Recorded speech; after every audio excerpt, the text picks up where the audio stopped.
Welcome to the Chop Team. I'm your host, Seth the DaChop. I'm your host, twinsinc. Our show is about two guys and any friends that happen to come over with a topic that we want to chop up. This is our Barbershop style podcast. We discuss it all. If the fellas at the shop will go in on it, we will. Let's chop it up. Welcome. What's going on, everyone? What's up, Seth? Hey, brother, what's going on today? Oh, man, everything's good today, man. It's Sunday, relaxing. You know, just another day. We made it through the week. Cold outside. It's cold. Well, first off, because, we're in Atlanta, so our cold may not be the same cold like everyone else's cold. So, you got to be mindful when you say cold, because some people might be in their feelings. You know what? Yesterday, I had on a jacket with a hood. I had on a hoodie, and I had a skull cap. Okay. All right. I hate for my ears to go hard. I think it was still like 39 degrees.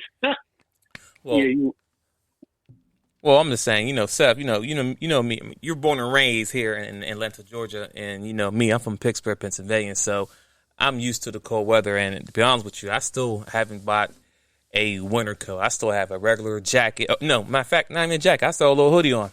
I do have my little hats and stuff, but I throw that on. Yeah. No, you can't get up. Yeah, cold, bruh. That's serious. At 30, if the temperature hits 35 degrees Fahrenheit, we put on the heavy coat with the gloves and scarves. Right. That's the ATL cold for you. I don't even know what to do when they get in the teams. That's some obscene stuff to me. Okay. Yeah, moving on though. No problem. Well, let's get into it. A lot of people is probably, watching football and enjoying their Sundays, which no knock to nobody. Do you? Ain't nothing wrong with that. This is live recording, but when you hear this on tomorrow morning, you're like, oh man, I missed them. Hey, it is what it is. We're good. We love you. Just tune in any way you can. Tune in. But you know what? Spoiler alert. Raiders up 17-10 over Tennessee in the third quarter. Oh man, listen, hold on. That's not. You should have been watching my podcast instead of that TV. Anyway, go ahead. He said, spoiler alert. So technically, when they hear this tomorrow, it's gonna be, well, the game's over. We know who won. And I'm gonna tell them the score at the end of the podcast. Yeah. All right, let's jump into it. So we know the topic for today, people. 5 things boys need to focus on and hear. Okay, as social media is going on and a lot of things blowing up in the world, and as far as news and YouTube, whatever, there's a big focus on everyone keep talking about the women. What I'm saying, hearing the feedback and all that other stuff. And I just want to, bring a little bit of balance to the table and really talk to our young generation, especially the young generation who don't have those father figures around the picture, Yeah. And sometimes we're going to try, and I do want to let everybody know, we're going to keep it on the positive today. We're going to really try to keep this as 100 above positive. We don't want to go negative. So if we leave something out, chime in on comments. But we're going to keep it 100. All right? Okay. All right. I think they heard you. I'm saying, whoever listened today, they heard you. So let's get right into it. See? So the number one thing, let's talk about the emotion. Because now in this era that we're in now, in this day and age, we're dealing with a lot of sensitive grown men. I'm just calling what it is. It is what it is. I can speak on it. A lot of these men out here are very sensitive because, one, they don't know how to work through their emotions. So these young boys, when they was growing up, they didn't have that father figure around them to teach them and show them how to vet their emotions. So when they get mad, don't just get mad or just throw stuff and break a tantrum or whatever. It's very important that, yes, it's okay to have feelings, it's okay to be sad, cry, all that stuff. But you need to be able to handle, because if you don't know how to handle your emotions and you're a grown man and you at the club and you talk to this fine lady, you buy her a drink, whatever, you trying to spit your game, spend your money on her, and then, when it's time to leave, you try to get a number, and she's like, no. You're like, no. And I seen dudes go from 0 to 100 where they beating the female up. A female even got shot and killed in my own neighborhood because a woman turned them down. Because these men now who were boys didn't have that understanding of emotion and how to check it. So, okay. Seth, go and jump in here and just give me your thoughts on it as well. All right. Okay. So, okay. So when I think about this, see, I've been doing a whole bunch of reading on the Black experience and all that. So the point is that it's a reason men don't have emotional accountability. Okay. So you're right, fellas. The truth of the matter is, I have to disagree with you a little bit. Cry. You should, as a man, be able to cry. You should, as a man, be able to show your emotions. But society doesn't really allow men to do that. And it's reasons for it. I don't want to get all into that psychobabble jump. Right. But yeah, the problem with, here's my take. I'm just go riff on it. Here's my take. So a lot of these young men were raised single parent households. So they in 80+% of all Black boys, specifically young men, is less so in other communities, but in Black communities, about 80% of all Black children today are raised in single parent households. And it's been getting worse since the 70s. So it started from like 50 straight up to 80. Okay. So either way, you've only ever seen your mom's emotional response to any situation. I will be real 100. I've seen my mom break dishes.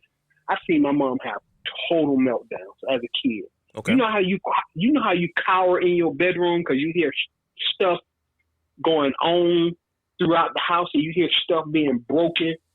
I mean, my mom really has had an emotional explosion. Right. Right. Mm-hmm. And so that didn't encourage me to follow suit. I thought it was absolutely insane. But you got to understand, I'm a kid of the 70s. So I only ever seen my mom do that a couple times. It happened. But I also had other men around me, too, to moderate that. I played with boys and all this. I had grown men up the street in the neighborhoods and all that. So, yeah, your mom just might be having a moment. But as time has gone over 2 or 3 generations, all of a sudden, you don't have those same men in those communities, and all you ever see is female emotional outbursts. And so you start internalizing that as that's the way you should act. Say that again. Say that again. Hold on. Say that again. I'm going to say it right. So you start internalizing what you saw your moms and sisters do, and your aunts, whatever, and you start thinking that that's how you should respond in an emotional situation. Right? Right. That also leads. So you're right. Men do need to learn to model to feel emotions. You need to know that your emotions are valid. That you can feel any way you want: happy, sad, glad, depressed. You can feel all these things, right? And nobody should be. But you do have to learn that your ability to feel what you want to feel isn't my problem. It's not anybody else's problem. Okay, I'm sorry.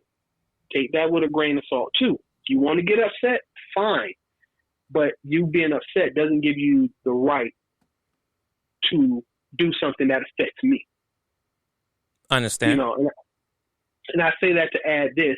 When I was a kid, it was 1986, 87, before the first time I ever heard of a drive-by. Okay. You know, I grew up fighting. The kids in the neighborhood, we could get into it in the street. Right. A fist fight happens. I ain't gonna say every day, but you could have a fist fight with a kid up the street or one of your best friends, and you could be back friends and playing again the next day. A couple hours. Right. If not a couple hours, the same day. Correct. Exactly.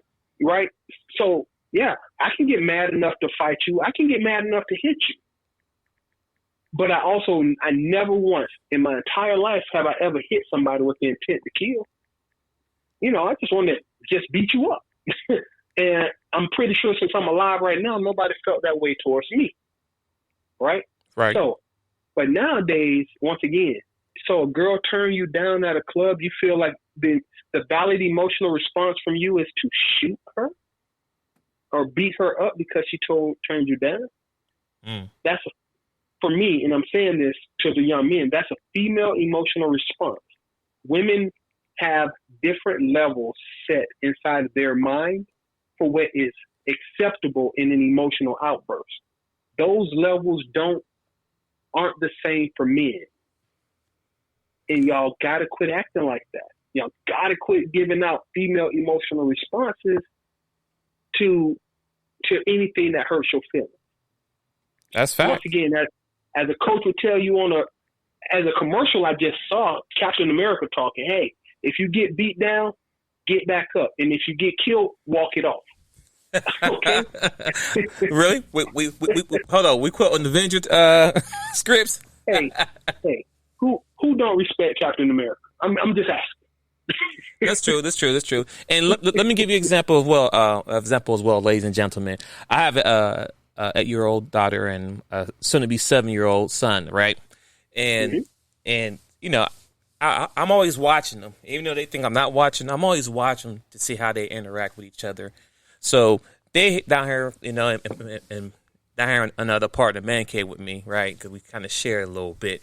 But anyway, so they down there playing with their Legos or action figures, and they playing whatever.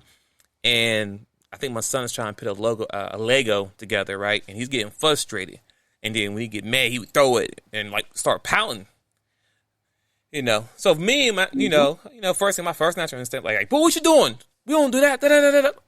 All right, whatever. So I talked to him. I said, first off, I understand this is challenging and it's frustrating, but I talked to him because I'm a man, you know, you see me, I'm his father. So I speak to him like, do you see me get mad and throw stuff around while I'm playing my games or doing whatever? No, sir. Okay. So men don't do that. You say you want to be like me when you grow up, or, you know, you always talk about, I'm like strong like daddy and be like daddy. Cool. Well, these are traits that men don't do. So when you can't figure something out, that's a challenge. As a man, you're now challenge yourself to try to figure it out. Not get mad, get frustrated, because that's traits. I'm not saying girls do that. So when, you know, I say, oh, well, girls, that's a trait of a girl. Not really. It's not a trait of a girl, but it's a trait of being soft. And I'm not raising a soft little boy. You understand what I'm saying? So I'm showing, like, listen, you got to figure it out. Think about it. Look at it. And, you know, try to figure, you know, this is pretty much, long story short, just trying to work through the emotion instead of basing off being mad and throwing stuff and pounding and stuff. We don't do no pounding over here. We use our words around here. Use our thoughts around here. Even like you said, when the guy got rejected and the guy resort to instantly fighting the woman or trying to shoot her or stuff. When my son and my daughter, they're playing around, you know, sometimes they accidentally hurt each other by accident. And, you know, when Snot come crying to me, Daddy, Sean hit me. Okay, whatever. Before I, you know, try to jump on him, I find out what's going on. And the first thing I said to him, I said, Sean, did you hurt Nana? Yes, sir. Okay, what happened? And I found what happened. I said, okay, all right. So it was an accident, right? Because, you know, I get the story because, you know, Sean hit me. Why did he hit you? She didn't tell me. She smacked me in the head with a plate with a Captain American toy, but regardless. But I get the full story, whatever. So when they playing around, like I said, and he get hurt. So I found out, I said, so did you, I asked him, did you mean to hurt your sister? Like, no, sir. Okay, cool. So the one I know is not intentional, right? So the one is not intentional, so that's good. If it was intentional, different conversation, different results, something got changed. I got to figure what's going on. So I found out it was intentional. I said, okay, so what did you do after you did it? Nothing. So you telling me that you accidentally hurt your sister, you see she's crying or she's hurt, and you didn't say what? What? No, I say what she should have said. Sorry. Okay, because you didn't mean it, right? Right. All right. So that's the whole basis of teaching young boys and young girls, especially young boys, how to interact with each other. And it was very key to let my son know that, hey, if you actually hurt somebody, you didn't mean to do it, first thing out your mouth should be sorry. If you didn't mean to do it, right? If you didn't mean to do it, then say sorry. It wasn't my intention. You know, don't wait till she come crying to me and I'm trying to figure out why she's crying, because right away as a man, if you see your daughter crying or a woman crying, you already on high alert, like, what's going on? You know what I'm saying? Regardless, sometimes we need to step back and see what really happened. That's a whole nother topic, but we need to figure out what's going on first. and then see what's going before I go in there and start jumping on my son. Because imagine if I jumped on my son right away without asking any questions, guess what? That's creating trauma right there. Mm-hmm. Because now you possibly setting up your daughter to be able to manipulate you into treating her differently than your son, and knowing that she can trigger you with a tear or a cry. Facts, and then also that creates more problems between them two, because now my son's going to resent his sister because you're always letting Sanaa get away with everything because she come to you crying, you don't listen to me. And that does happen, not in this household, but I believe in other households growing up, it has happened. Where the girl used her power to get over on the son, and the son not saying the son gets mistreated, but he gets a harsh treatment compared to the sister, and they're going to find out, she was over there manipulating, you know what I'm saying? Like, oh, daddy gonna love me, because, most men who have daughters, the daughter, it's my baby girl. So I'm always going to treat her different than my son, but I'm going to treat my son different from my daughter. But long story short, I'm just letting y'all know, giving you an example why it's so important to check those emotions right away. And sometimes I got to have that dialogue conversation even with the wife, because I'm like, so what did you do? You know what I'm saying? Like, don't wait till they call me. You know what I'm saying? What was your reaction when that happened? Did you find out what happened? Did you get down to the meat? Did you find out what happened before you just jump in and trying to jump on the boy, not knowing it was her who caused it, right? Exactly. So, once again, that's another example of teaching them at a young age about emotions and feelings and how to trigger somebody. So when they get older and become grown men, it don't go 0 to 100. It goes 0 to 2. All right, she said no. All right, next girl. Yeah, which I want to add before we get off topic, when listen to my next point in that under emotion, accountability. Okay, so what you just said could describe, if you left that unchecked, it's possible that your daughter could have become unaccountable, or your son, if you left it unchecked, they could become unaccountable for their actions. Facts. Right? Mm-hmm. So, first off, so what I found with these extreme emotional responses to situations, that a lot of people don't even know how to feel remorse until after they pop a fuse. There's nothing in them that stops them from doing this before they go there, right? Mm-hmm. And that lack of accountability, once again, is built in. You don't just develop it. You will do something as a kid. Your parent is supposed to swoop in and address whatever they see wrong, because you don't have kids and then turn them loose into the world as they are. You're supposed to raise your kids into being valued members of society, right? Right. So that's how people get shot. Okay. Once again, I grew up in that time frame when it was like, you know what? I remember in high school, a police officer, somebody came to the school, and they were having a conversation with us. It was the mid-'80s, late 80s actually. And he said, look to your left, and I'm looking, my best friend is on my left, and look to your right, and I look to my right, and one of my other best friend is sitting on my right, and he said, one of y'all won't live to be 18. Woo. What? And I'm like, wait, what? I can't lose Chris or PJ. I can't do that. You know what I'm saying? Oh, and then I had to realize, wait, those fools looked at me. You know what I'm saying? Had to do with that shit? Yeah, because it left and right. Oh, man. Wait, because both of them fools looked at me. Hold on, now time out. But I realized that we lost the accountability factor when we lost the ability, when you don't check somebody with discipline. And I'm going to put this on the table for young ladies. There's a lot of men growing up in single-parent households. Women don't discipline properly from a male point of view. I'm coming back to this, but when a young man gets a whooping, this is for you guys out there. When I discipline my kids, I'm like an act of nature. I will walk in the house. I will determine what the situation was. I will investigate the facts, and then I will dispense justice. And then I expect you to come down here sit at this table and have dinner. I don't care. And I'm going to talk to you about school as if I hadn't just put my foot clean up your butt. So you will learn that justice is impartial. If you do wrong, you will find out the facts of the situation will be ferreted out, questions will be asked, and justice will be dispensed. Inside of a house, it's called discipline. You know to make your bed. You know to do your homework. If you get a bad grade, I'm going to figure out why you got a bad grade, and then I'm going to deal with the fact that you got a bad grade in the context of your education. If you and your sister fighting, I'm going to figure out what the dispute is between you and your sister, and then I'm going to address it. Neither one of y'all are going to be happy, but that's your fault for not knowing to keep daddy out your business. You know what I'm saying? Yeah, that's true. That's true. That's on you. But the problem is that I've seen with women disciplining children, specifically young men, they will wait till they get angry, and then they will hit you out of anger. And now the discipline is out of context for the situation. Facts. Okay. Facts. You know, I done seen women when they discipline. See, this is different between discipline and abuse. And some young women, y'all abuse. Some men do it too, but it's a higher percentage of women do this than men in a disciplinary situation. Keep going. No. You're right.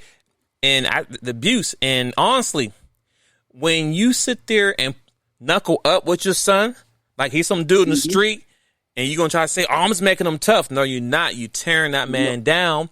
Because now, he don't know how to deal with conflict. Because if he did something wrong, let's say I have friends who mom would beat them up, like literally beat them up. If they had a bad grade or did something bad at school, they come home and their mom outside waiting for them. I heard you did in school. Come and get this work. And she was squaring up on them. And you better not hit me back. So I'm like, she's really fighting them in the street. And on top of that, so they beat them up. Like they're fighting in the street. Number two, they publicly humiliate them in front of their friends. I have friends get beat outside in front of everybody, and we out there watching. Is like that is lifelong trauma that you're doing to these kids, especially to these young men and women. Because I seen a girl get beat because she kissed me on the cheek as a little kid, on the cheek, just kissed me, and my other girlfriend found out, young love, and then they told her, and her mom beat her outside in front of everybody. Then took her in the house, and everybody could look in the window and see her getting beat. That is trauma.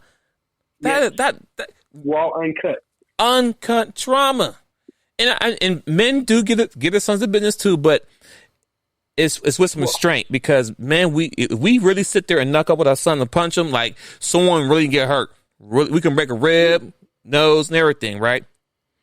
But I'm sorry, I want to ask something. No, go ahead. Right where you at. The difference between accountability and abuse and discipline. My son was wrestling with his cousin. I heard somebody start crying. It's your fault for getting my attention. I come in there. What's going on? We was playing blah blah blah blah blah. All right. Right. He started crying. Didn't I tell y'all not to do this in the first place? Guess who got a whooping? All of them. Everybody in that room. because I laid down the law. I told you what was acceptable. Facts. And you knew the punishment going in. But I didn't just whoop my kids. I whooped every child in the place, because all of them broke the same rules. Right. If you don't want me to discipline your child, don't bring your child to my house with an inability to follow my rules. Real simple. But what I've seen, like you just said about the girl getting the whooping, the girl kissed you. Weren't both of y'all in the wrong?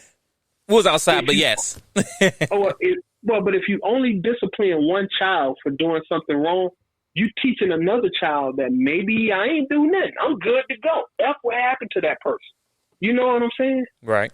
And you don't teach them accountability, because I don't want you to get in trouble as much as you don't want me to get in trouble. Right? So we self-police each other. But if I ain't worried about you, if it's all men for themselves, well, where's society at right now? Right. And mind you, and that's trauma, because like I said, because even from this day on, I want to say at least 2 years ago. So I'm 38. So at 36 years old, my brother called me, right? and like, hey, bruh, here's such and such. Remember the girl she got beat outside because she kissed you?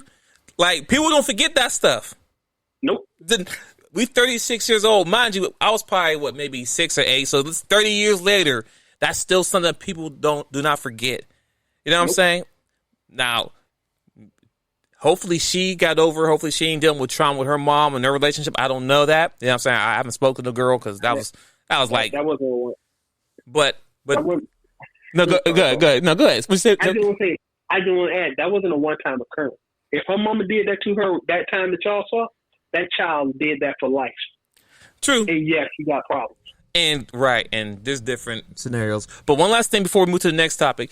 As you were saying earlier, accountability is definitely key.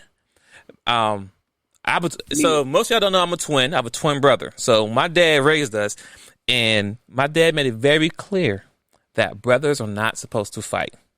Now, anybody who has a brother or sister, come on now, you're going to fight regardless. I don't care what nobody say. It happens. But we was raised not to fight each other, right? And so anytime that, we was in the room just pushing, fighting, wrestling, whatever, my dad hear it, come upstairs, we both get the business. Right? You know what I'm saying? Regardless who started, everybody get beat in the room because you're not supposed to be fighting your brothers, X, Y, Z. And honestly, me and my brother built a great bond after that. I mean, I remember one time that we got in a real heated fight on the basketball court. I mean, elbows, punches. He done choked me out because he was much bigger than me at that time. We had a real fight. You know what I'm saying? Like we was two strangers in the street. But by the time we get home, before we got to the crib, we hugged each other, said, I love you. We know not to tell Dad, and we was cool. Dad never found out. We never got in trouble because my dad had found out. We done got beat the brakes off because we was fighting in the middle of the street, two brothers. Like, come on now. Mm-hmm. But that comes back to accountability, but also it just lets you know that. And then one last thing, as you said, if I had bad grades or if I did something bad, right, I would get disciplined.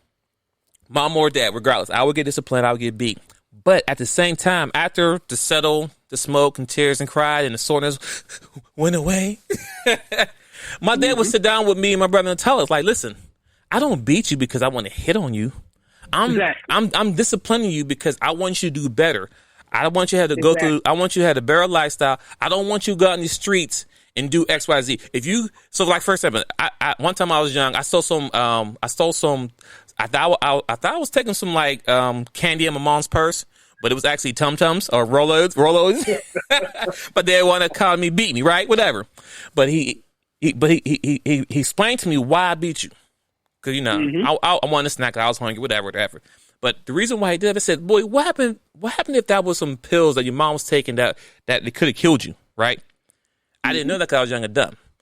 Number two, if you're stupid enough to steal from your own mother, go in her purse in the house and take out her purse, what's going to stop you from going down the street to the store and stealing something, right?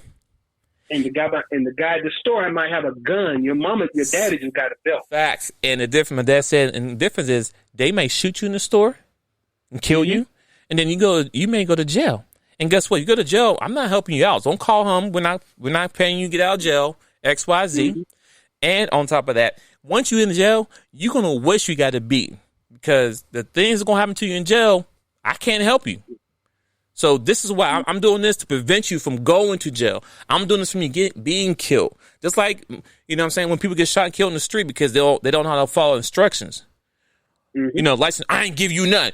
Listen, regardless of who's right, who's wrong, just follow instruction, keep it moving. If you got nothing on you, if you ain't doing wrong, just give yourself, keep it moving. But we want to combat everything, and then that leads to you getting shot and killed because you don't know how to deal with rules, instructions, discipline. Exactly. So go ahead. I just want to tie it up before we move on to the next one. Is, like I say, fellas, young men, everybody, we all need therapy up to a point. That's the one thing KS has told us, and I can't help but believe it. Right. But young men, we need to learn how to manage our emotional responses and build in some accountability because we can't keep having these extreme responses to negative input that it's really destructive, and they don't treat young black men the same way they treat everybody else. So don't think because you pop off and because you really feel a certain kind of way, right? That is just you popping off. No, it could be a life and death situation for you to have an emotional response, even to other black men, not just to white people. Black people shoot black people more than white people shoot black people. End of the sentence. You got to learn how to manage your emotional response. We can't keep. Our parents have taught us, most of us incorrectly, because boys being raised by only women, we are responding with an emotional, feminine response to the world, and that has to stop. We can't carry that over into these new generations. Facts. All right, so let's keep it moving. Let's keep it moving here. So the next point is education. To my young fellas, education. Young boys growing up, education is very key. Very key, very key.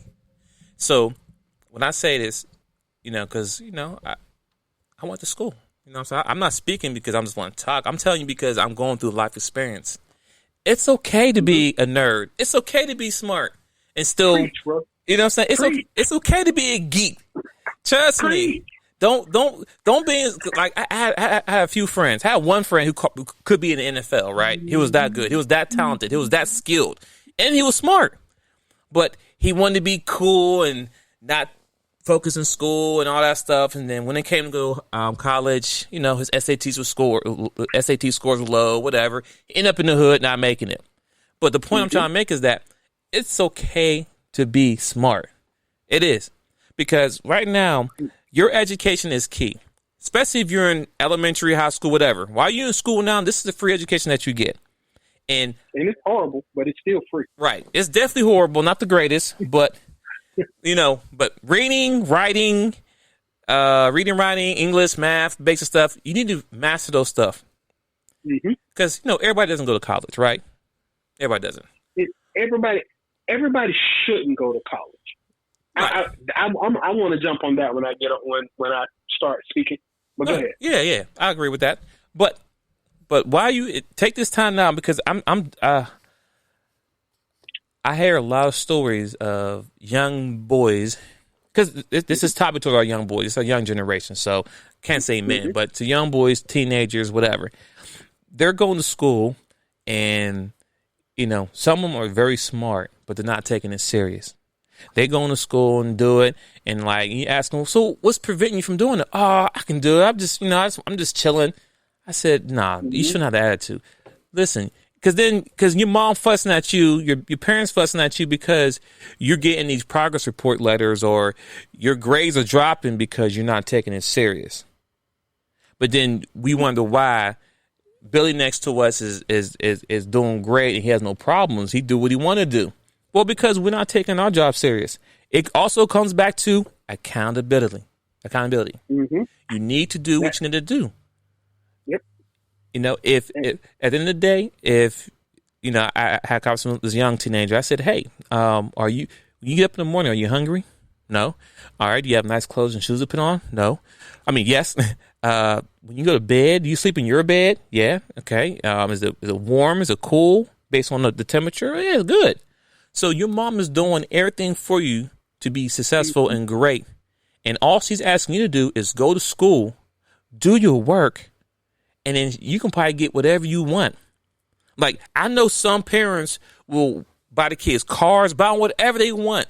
Only thing they need to do is go to school and do their job. That's like, for example, some of these rich kids, these rich white kids, right? Who are very privileged, right? No knock to them, but I'm giving y'all facts. Some of them don't have to go to school, but they're forced to go to school because if they want to get to a certain job, which they will get guaranteed because their dad's co-owner or whatever, all they got to do is go to school, get the degree, and they have a job making six figures out the gate out of college. And they just went to school to justify their dad giving them the job. Facts. They could have had it, period. They just went to school to justify it. Right. And they just do it. And the only reason I use that comparison, because it's the same thing in the black community.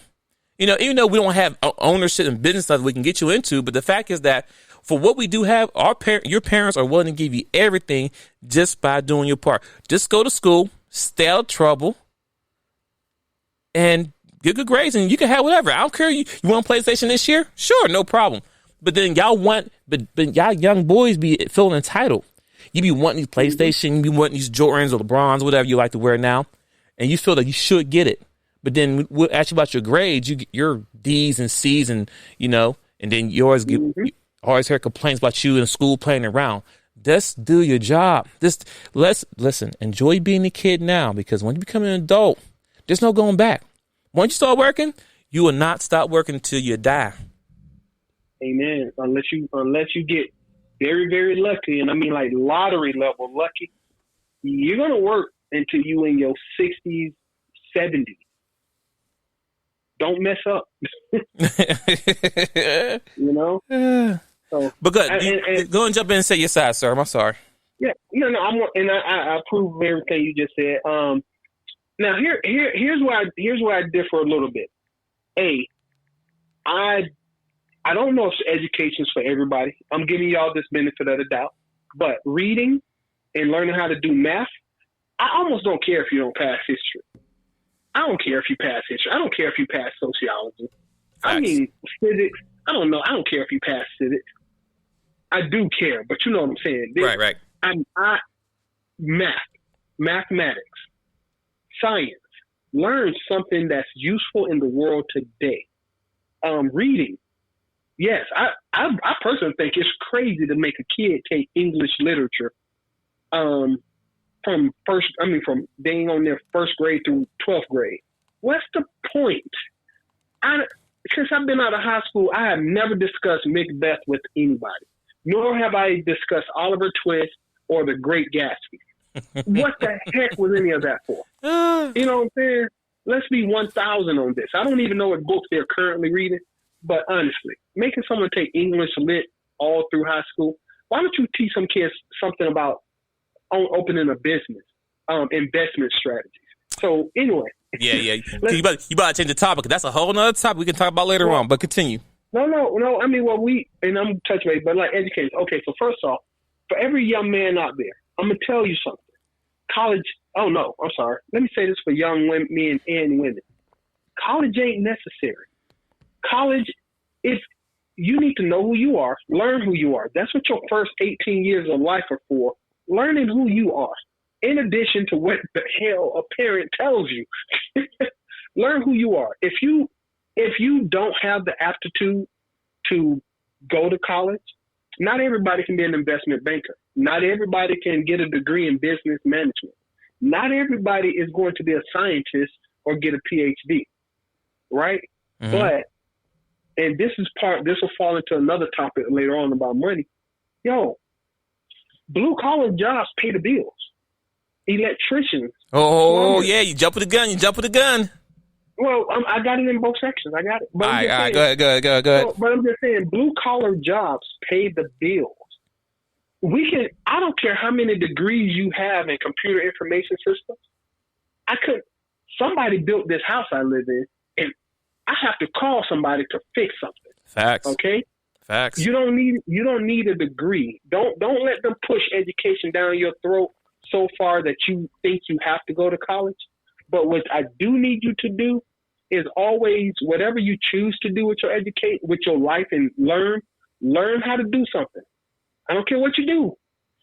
People learn how to do something. If you learn how to do one thing very, very well, people pay for specialists. Photography. You don't have to go to college to be a photographer. You don't have to. If you're a carpenter, there's no way. You don't have to go to college to be a carpenter. You don't have to go to college to be an auto mechanic. All of these jobs pay the bills. So don't get caught down in your education, but please learn to read, write, and simply do your best at everything you're going to try to do. That people pay for people that know, for specialists. People pay for specialists. Gotcha, you don't have to know 5 or 6 things. You just need to know one thing better than everybody else. That's all you got to shoot for. All right, I'm good. All right, cool. So, Quenisha, I saw your comment here. You wrote that's easier said than done. Where do they start? I just need to clarify where to start at what part so I can answer that question for you. But until she reply back, I know, right? Until she get back, we'll continue with the next point. The next point, fellas, is going to be money. Okay? Yes, sir. And this also ties in with education, because if you pay attention to math class, I know they don't teach you about credit and all that stuff in school, but you understand the concept of adding and subtracting and being negative. So that's going to help you out at least when it comes to the money part. And the reason why I say the money, because when you start working, and most of us, not all of us, but most of us started working, 16 years old, McDonald's. That's my first job, McDonald's, whatever, making $5.15 an hour. And I appreciate it. Crystals. $4 an hour. Woo! Hey, but we worked hard. But the point I'm trying to make is that once, even actually before that, in some households, not all, some may get allowances. So I don't know if you got allowances, but I'm starting my kids pretty soon now, so they can understand the concept of saving money, and earning. When they want stuff, I'm not going to pull money out the air and give it to you. You're going to work hard for it. But I'm going to stick with the job, right? So when you start working, it's very important that, number one, this was told me at a young age. When you get paid, pay yourself. That's the first bill you should pay, is yourself. You need to explain that, because some people might think that means hair and nail. Right. No, exactly. And there was a certain number, but I pay myself much more now. But I believe at that time you're supposed to pay yourself 10%. I could be wrong, but this was back in the early 90s when I was working. That was a long time ago. Well, I'm still working now, but when I was 16. But anyway, so yes, when I first started working, I was told you should always pay yourself, and that's 10%, and that should go into a savings. To a savings that you will not touch. A saving is what it is, a savings. And on top of that, you should have, I wouldn't say it's more, but anyway, you should have two types of savings. One, the savings, you save money, and then you should have emergency funds. Emergency fund is what it is, emergency. If something happened, you get a flat tire, you got money to get that tire fixed. Because most time, if you're 16, you have a car. My first car was a Humpty. It was a beater, it was whatever, but it always needs something fixed. So I need to have emergency. My first car was a 1983 Chevy Cavalier. The heat didn't work. The AC didn't work, but I still had two 15s in the trunk with a 600 watt power driver amp. So it was a trade off. No, I remember. I think I had a 4 something. I want to say it was an 84, 85, something like that. And I was born in 82, so car was 16 years old, driving a 16-year-old car. But as I was saying, you want to make sure you pay yourself and have emergency money put to the side. And also, stop trying to impress these little girls. I'm talking to these boys. Stop trying to impress your boys. Well, first off, stop trying to impress these girls, and damn sure stop trying to impress your boys. Okay? Men don't walk around town and say, "Oh, what kind of shoes you got on?" Hey, bro, that's kind of suspect. Men shouldn't be worrying about what other men wear. Now, if y'all want to cap on each other, that's a different story. But just looking at another man's what he wearing and trying to compete with another man, men don't do that. Men should always focus on themselves. So, young boys, save your money. I understand, okay, every once in a while, maybe buy one pair of shoes that you like a year. Maybe one pair of expensive shoes for the year. But you should not be spending $300 every other month when a new pair of Jordans or LeBron or something come out. Every other month? I'm being generous. I don't buy shoes no more. What, is it every week? Is it every month? What is it now? I've seen ridiculous. I've seen 30 pair of shoes collection. I can't come up with it. Listen, and I understand the sneakerheads and sneakerhead collection. Ain't nothing wrong with that. Only problem I do have with that is that if I walk in your house and you have a sneaker collection that costs over $25,000, but you live in an apartment or you don't have a car, you're catching a bus everywhere, there lies the problem. You're investing your money in something that gets nothing in return. So once again, savings is small, but when you start saving money and putting the savings, you can build money up. And then if you want to invest in stock and other things that give you a bigger return, then that's where that comes in. But as a young man, you should be focusing on your bread, focusing on saving. You should not, and also, young fellas, you should not be having no kids until you're in your 30s. Whoa. I know I jumped the gun there, but the reason why I said that because it's all about money. Honestly. Well, see, no, it's that, okay. I gotta disagree with you on that. Here's the reason why. Go ahead. I know why you're going with it. Go ahead. I just say because if you know what? Let's be honest, dudes. We're not even here to talk about child support and all that. But I'm not gonna lie. If I wish I'd had kids early. I mean, 16, 17, 18, because it's quite a bit different paying child support because I no longer trust women to act like they got sense. If you literally get paid to make a baby with a dude, we're not even touching that. But the point being is, paying child support when I was working at a warehouse making $10 an hour, it's significantly different than paying child support when I'm working in corporate America making $40 an hour. Okay, so I don't know, bro. If you gonna make a baby, have them jokers early, because when you get to your mid-30s and you start making real money, yo, it's too many women. 83% of all divorces are filed by women before anyone throw this into the what you call it, and 90% of everybody who's paying child support are men paying it to women. Right? It's too many women cashing out on child support for me to say, wait till you making real money before you make babies, because they're going to take it. I mean, listen, I agree and disagree with you. I understand what you're saying 100% there, right? I understand what you're saying. I agree and disagree with you. I listen, I understand, but if you have a child now, then what you're doing is creating the same cycle that you're in right now. See, Wait. This is off topic, and I don't want to do it. I agree with you 1,000%. I am much more capable of being a good father in my 30s and 40s, truth be told, than I am in my 20s. Across the board, I agree with you 1,000%. It ain't me. Women break up families. I don't care what we can. If we ever get down to it, if it's too many comments, we can always go pull statistics and all this good stuff. But the point being is that a lot of the young ladies, fellas, listen, a lot of young ladies having babies right now, they ain't doing it because they love you. They love you for that day, but they fully recognize if they can get pregnant, they got an 18-year check coming. And it's too many kids being raised in that 18-year window for you to think that you special. It's just not. Once again, 80% of children are raised in single-parent, female-led households. And that's where the whole part of the education comes from. Because by the time you hit 30, right, and you're making good money, you'll be well knowledgeable as far as what the next steps you want to do in your life and how you want to move forward. Yeah, once again, somebody who listen, man, knowledge. We're not going to agree on this one.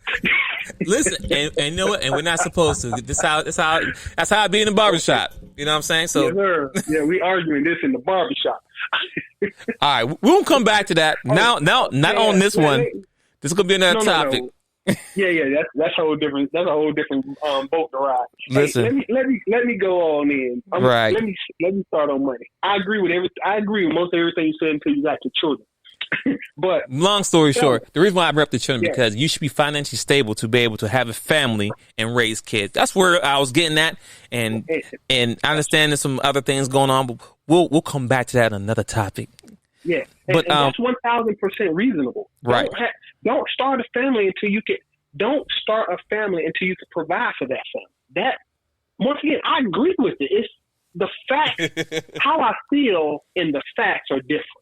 You know what I'm saying? Right. I feel exactly like you're saying, 1,000. I support that. The facts are it's not financially healthy for you to do that because it doesn't benefit. Some people, in my opinion, some people don't play fair. Okay. All right. So we're not arguing the facts. You're right. I am much more capable of being a good provider and father at this age than I was at 22 working in a warehouse. The problem being with the money I made, somebody decided that maybe it was okay to cash out and see what cash and prizes I could get from leaving the card game. it's not fair to me or the kids. You know what I'm saying? Right. So anyway, backing off of that, whatever. All right. So when you go ahead. Go ahead. No. So I'm saying, okay, young men, I'm gonna put this on the table for anybody who's willing to listen. In the last year, outside of everything that happened during COVID-19, the topic is learn to invest your money and learn to plan long term and learn to budget. The earlier you start doing this, the better. As an example, I didn't know anything about investing. I'm happy with my job. I got my 401k bank accounts, but I never invested personally until this year, right? This year, never. I learned everything I needed. 2020. 2020. Yeah, 2020. I learned everything I know about investing from YouTube University. Okay? If you don't know how to do something, YouTube has a video for it. Watch about 10 videos, figure out what you think is the best course of action, and then move forward. YouTube University is great for educational purposes, real talk. Either way, learn to invest, learn to budget, learn to plan long term. I took literally $3,900. That's it. I put it in a Robinhood account. To date, I have received 98.2% return on my investment in less than a year. I've doubled my money legally in less than a year. So I'm gonna dump more money into my Robinhood account, and I'm gonna dump more, and I'm learn to invest. Period. It's money on the table. Okay. Nobody's teaching you this, but when it comes to money, learn how to save, learn how to budget. Don't spend because you have it in your bank account, and learn how to invest. Make your money grow. Learn how to open up a business if you want to, but quit getting every dime that you get and turning it right back over into the economy, aka shoe store or clothing store or nail salon or beauty salon or whatever. Pay yourself first involves making your money work for you just as hard as you work for it. Facts. Okay. That's all. That's my whole thing about money. Learn to invest, budget, and learn to plan long term. And the earlier you start, the better. All right, before we move to the next topic or next point, she did re-clarify her question, and it's based on the emotions. She said, where do they start to learn how to control their emotions if they are raised in areas that are constantly in an emotional state? So I would assume that the emotional area that you're referring to is the household, inside the household, or the mother and father relationship is not on good plans. That's what I would assume that they're referring to, right? I could be wrong. Okay. If I'm wrong, let's clarify in the chat so I can know. But I'm assuming you basing on the environment of what the kids growing up with, the mother, father, whatever relationship they're in. That's what they see. Okay, I'll give you a couple options. You got to hold on. Got somebody on fire out here. Okay, I'll give you real simple. If you can't afford therapy, that's fine. Most people can. If you can't afford therapy, you have pastors. You need to learn how to talk. You need to learn how to be honest and talk through your problems. You have pastors, ministers, whatever your faith or religion is. That's what they're there for. And there has to be, because they're not dead yet, honored elders, grandparents, great-grandparents. But you can't. You have to be willing. You have to admit you have a problem. That's the first step. Anything else is a waste of time. Admit you have a problem with responding to something or you overreact, and then you have to be honestly willing to take somebody's advice and try to do better. That's your honored elders, it's pastors, ministers, respected members of your community, grandparents, not your parents, because honestly, I'm serious.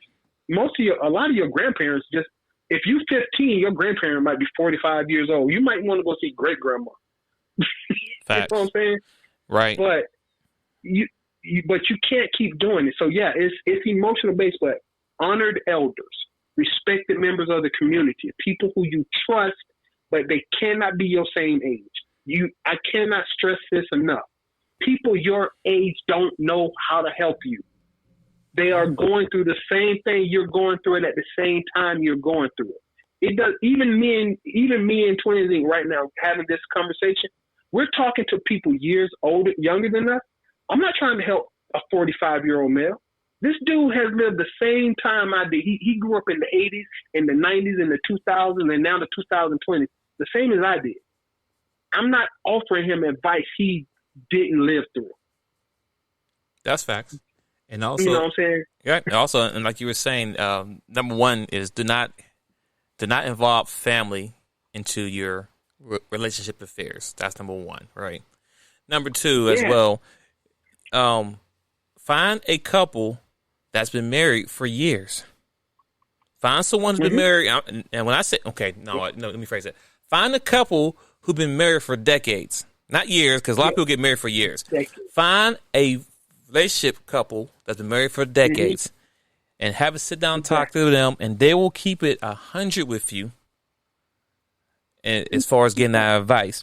But also, I'll say this too. So if there is, let's say, trauma going into their house, right? Regardless if it's mother, father, whoever caused it, whatever case may be, whatever it is, if you're doing it in front of the kids, it is your responsibility as a parent to have a sit down conversation with your son or child or whatever to explain what they have seen. If you don't have this conversation with the kids or what happened, they're going to take the information and they're going to just, with their own knowledge, their own thing, if they're going to assume this, they're going to assume that and run with it. So, you know what I'm saying? Like, if whatever scenario, I'm making up a scenario, never happened, but if for some reason, dad hits mom in front of children, right? Whatever the scenario is, both parents need to have a conversation with the child. Maybe one-on-one, not at the same time, because there'll be an argument, because they'll say, well, she did this or he did that, one-on-one. And someone need to tell the child, say, listen, or especially the father. I expect the father, like, listen, what you saw is something that I regret doing. You know what I'm saying? Whatever. Men don't do this. Because if you don't have this conversation, the kids are watching. They're going to assume that's something that's normal. That's something that's supposed to happen.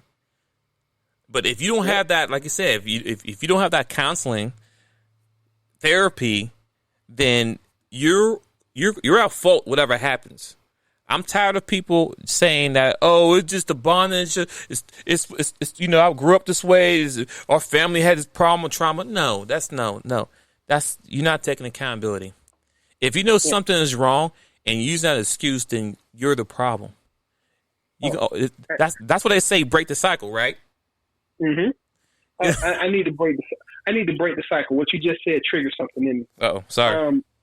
No, and I need this to be said because you said something just now that I want to square up. When you said the father needs to take his side and try to bring, and if a father's in the household, yes, it is my job as the leader of that household to address what's going on in my household. If I did put my hands on my wife, girlfriend, whatever, that is unacceptable. But ladies, I don't want you to be around her shaking your head, kind of because statistically speaking, women cause 50% of all domestic violence. You are just as guilty as he is most of the time. All right? So it ain't just men being abusive and we got to talk to our kids. Once again, 80% of kids are raised in single-parent-only households. If you have a man that's putting his hands on you, and he ain't that child's father, and you ain't married to him, you brought that man into your house. Be accountable for that decision. Make sure you explain that to your kids. I made a mistake. I brought somebody into the house. That's not how you're supposed to treat a woman, and that's why you won't be seeing Uncle Rodney no more. You know what I'm saying? It's all accountability, but we as parents at our age have to start taking accountability 100%, not kind of, sort of, and they ain't gonna show, don't ever point the finger at nobody else. You have to take 100% accountability for what you do all the time. And if your child does something that is wrong, unfortunately, we've gotten out of the punishing mentality, but you need to start disciplining your children. And I didn't say abuse. We talked about this. Disciplining your children at home immediately or as soon as possible following the action, and explaining to them what was wrong and how it was wrong. We got to change this, because we can't keep letting the police or the criminal justice system discipline and try to make our children accountable for stuff. Because it doesn't make sense for our kids to get 70% more jail time for the same thing that Brad and Craig did. You know what I'm saying? Why Khalid got to do more jail time than Brad and Craig for doing the same thing? That got to stop. That really has to stop. And it starts with us. I'm glad you asked. I'm glad we got to expand on that. Awesome. Yeah. But yeah, if you really got to have somebody for yourself, honored elders, old people who've been married for 50 years. You might not like what they got to say, but they're going to tell you how they was able to stay together and how they dealt with their problems. We still together. That's what you're going to hear. Exactly. You ain't got to like it, but the fact is, what we doing ain't working. And we need to get this wisdom from our honored elders before they're gone. Because we've lost something. Anyway, moving. I'm done. That's my. Hope I answered your question. Yep. Okay, no problem. And if we weren't clear enough, please respond to us in the chat, and I'll make sure we get it cleared up. So the next point is going to be skill, and we this kind of goes hand in hand with the education piece. But young boys, young fellas growing up, skills pay the bills. I'm gonna say that again. Mm-hmm. Skills pay the bills. As Seth the DaChop was saying earlier, is about if you look around the house that you're in, even if it's an apartment, guess what? Somebody had to build that house. That is a skill. Mm-hmm. And when you walk and hit the light switch that y'all hate to turn off but leave the lights on all day, so my electric bill's high. Sorry, I had a moment. Mm-hmm. It is what it is. There is kids. But guess what? There was an electrician who took the electricity from outside on the pole and ran into your house to run it through your house safely to where your house don't burn down. Guess what? That's also a skill. You know that thing, you know, every morning you get up and you go in the bathroom and you brush your teeth, you use the bathroom, take long hot shower, use all the hot water. Guess what? A plumber did that.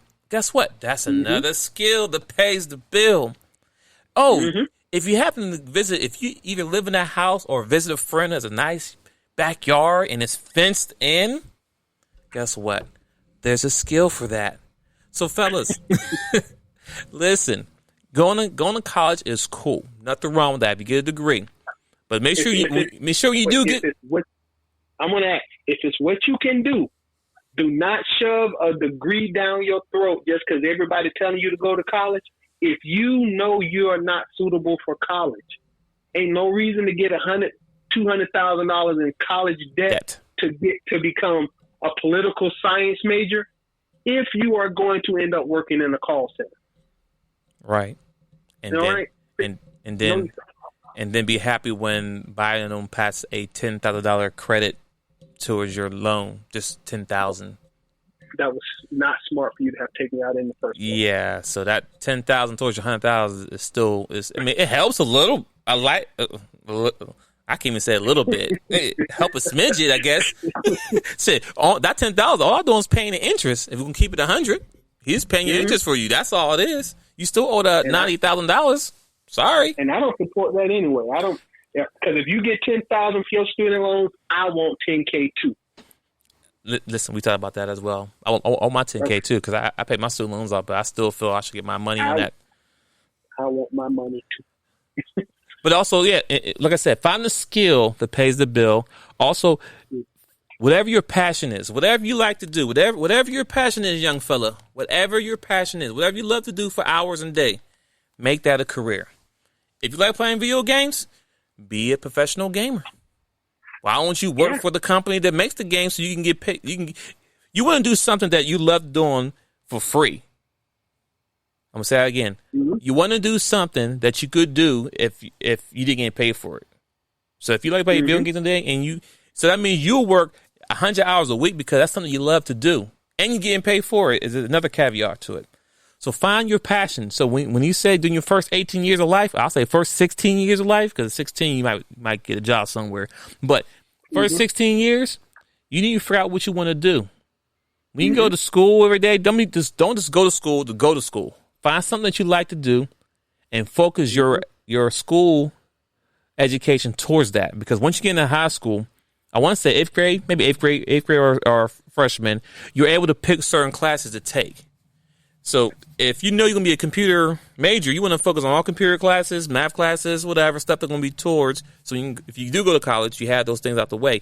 But in some schools, they may still have, I'm not 100% sure because I'm a class of 2001, so I don't know.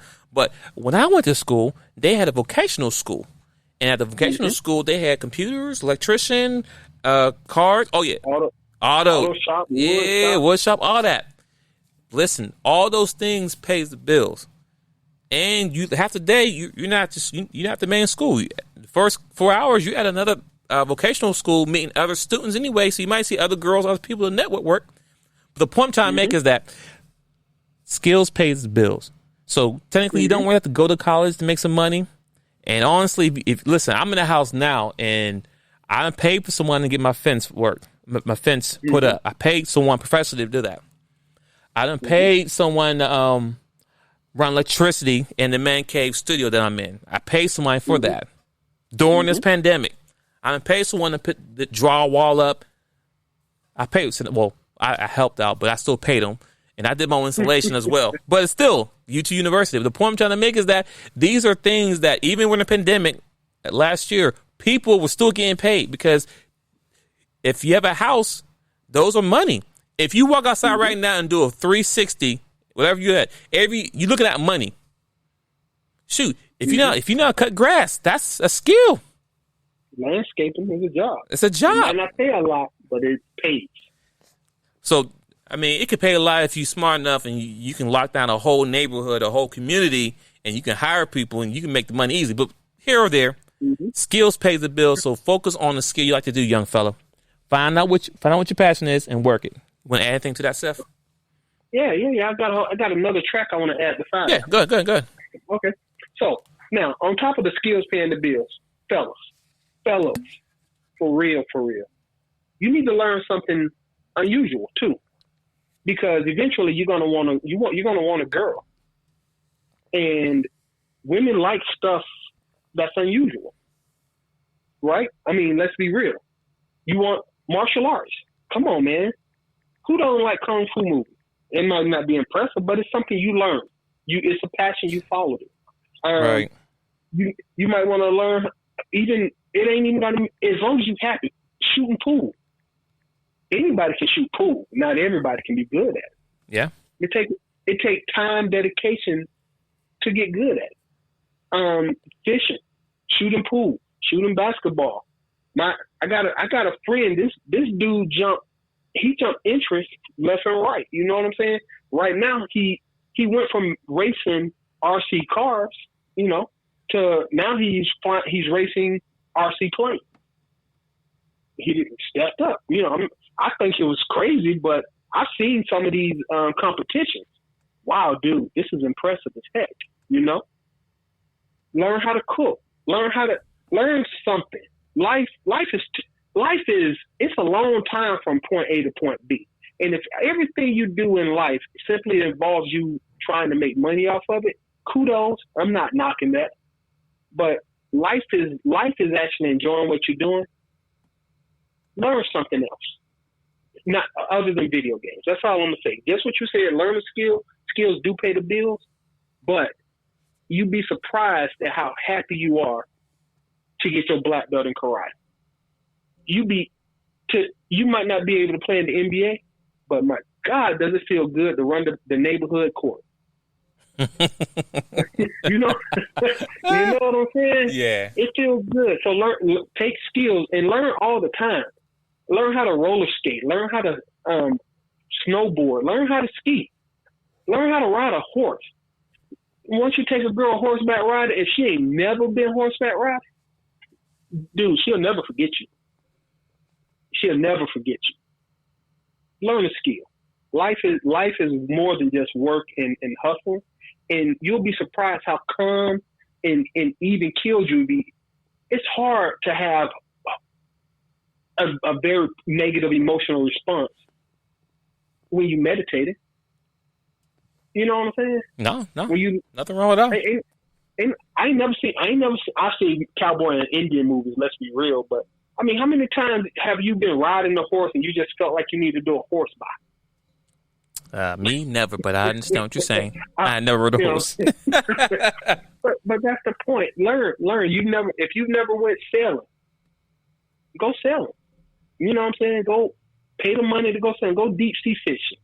It's a whole lot of life out there. And everything you're saying is also a skill that can pay some bills. So if you get good enough in it, people pay for specialists. And if I know something you don't know, I can monetize that. That's facts. All it is. That's facts. Podcasting, doing this right here. We're doing this mostly for entertainment. But if it makes money, I'm not gonna take the check. Facts. I'm gonna take the money. Learn a skill. Show me the money. And enjoy it. Exactly. Oh, and this is exactly going to feed into the last topic we're going to touch on. Oh, yeah. But if you learn a skill, strive to be the best at that skill, because doing something really, really well builds confidence. There we go. You know? There we go. That's all it is. And you hit on top of the nail. Ladies and gentlemen, that is the last and final point, is confidence.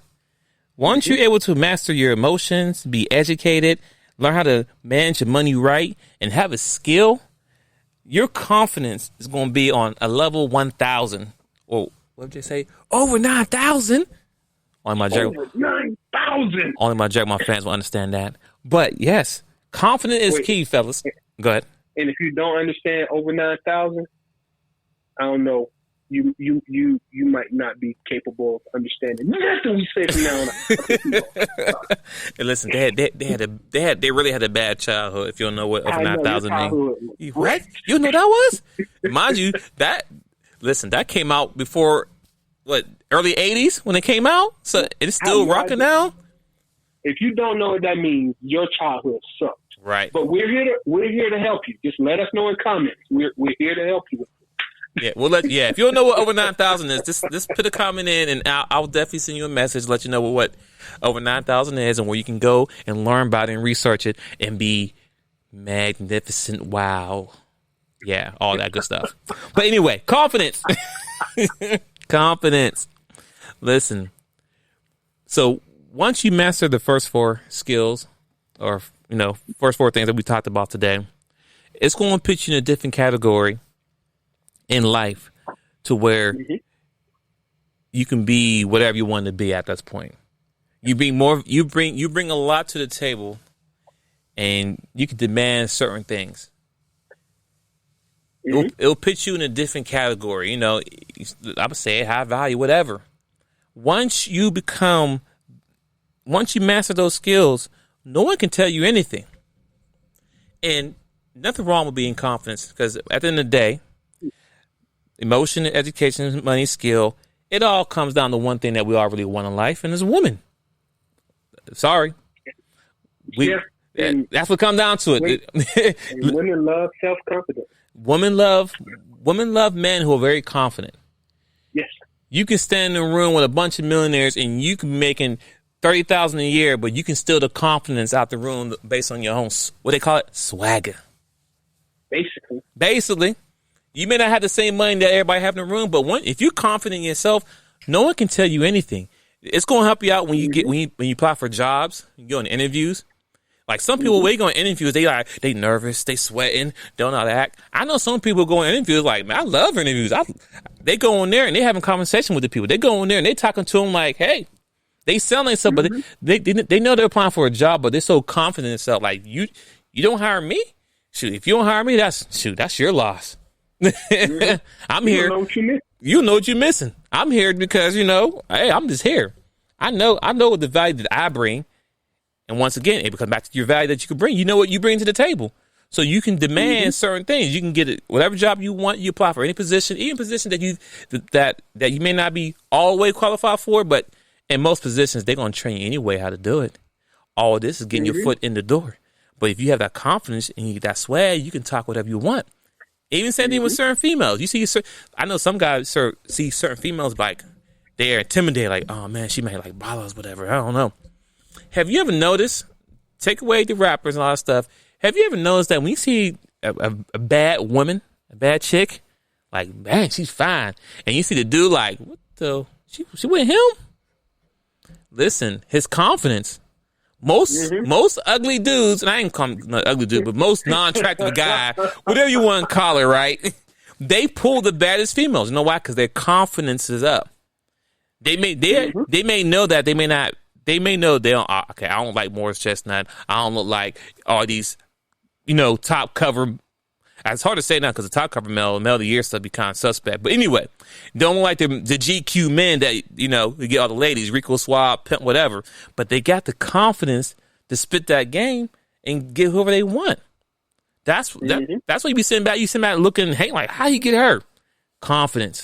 He approached her because female love men who have great confidence. If you can spit that game and be confident in yourself, you can get whatever. Go ahead, Seth. Chime in, man. Well, like I said, just piggybacking on what you just said, straight up. I would like to clarify stuff with confidence. One thing you got to understand, fellas, please, failure happens. You can't be getting discouraged because it didn't go the way you wanted it to. The most confident people in the world still fail more than they succeeded. But we knew, I know myself that, get back up and do it again. Get back up and try better. Try better. Always try better. But once you get to where you're going, you should be comfortable where you at. You know what I'm saying? And it sounds crazy. I want to clear that up. Failure's going to happen. But when you succeed, when you earn something, when you develop the skill, you got that skill. You ain't worried about it no more. Like you said about interviewing. Interviewing sucks. And if you haven't interviewed for at least 20 jobs in your life, you are a very lucky person because most people sit in front of a whole lot of people answering a whole lot of questions that they don't want to, just trying to get something. But if you go in there intimidated, man, you probably been working at some sucky jobs. Facts. I went in there.